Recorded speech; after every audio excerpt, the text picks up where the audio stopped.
New at 6, we're following the trial of a South Bend man accused of beating his dog to death with a hammer on his front lawn. Today, 68-year-old John Hill appeared at the St. Joe County Courthouse for trial.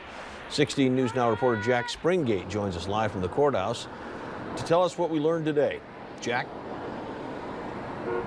Well, members of the jury heard from a number of witnesses throughout this afternoon, and that ranged from a next-door neighbor to a police officer to a veterinarian. And now we're still waiting for these arguments to wrap up. That should be done by tomorrow morning before this case lands in the hands of the jury, and they'll have to decide whether Hill's actions were out of aggression or out of mercy.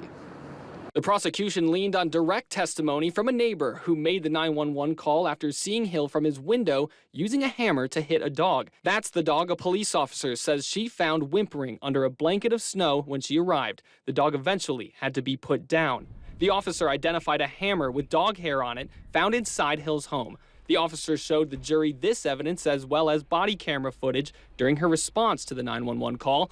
The third witness was the owner of the animal hospital that cared for Hill's dog after police dropped it off. The defense argued that this evidence doesn't prove Hill's malicious intent. While they didn't deny the actions spoken about in court, they argued this was Hill's attempt to euthanize an old, sick animal. Protesters with the South Bend Lost and Found Pets group are following this case closely, too.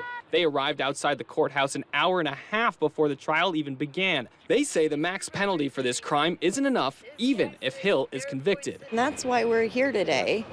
We're asking for stiffer penalties. There's got to be a solution. We can do better for all of our pets, like all of them. And we are not putting up with any kind of animal abuse. We need stiffer penalties for this. We've seen too many times they slap them on the hands and go.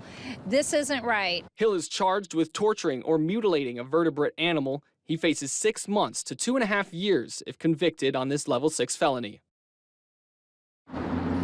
And proceedings are expected to start to pick back up at 9:30 tomorrow to finish those arguments for both sides, the prosecution and the defense. And then the jury will have their opportunity to decide the fate of this case. We're expecting around noon they'll be handed this case for deliberation, and I'll have full coverage, including that final verdict, in our shows tomorrow. But for now, reporting live in South Bend, I'm Jack Springate, 16 News Now. All right, Jack, thank you very much. Well, developing now, LaGrange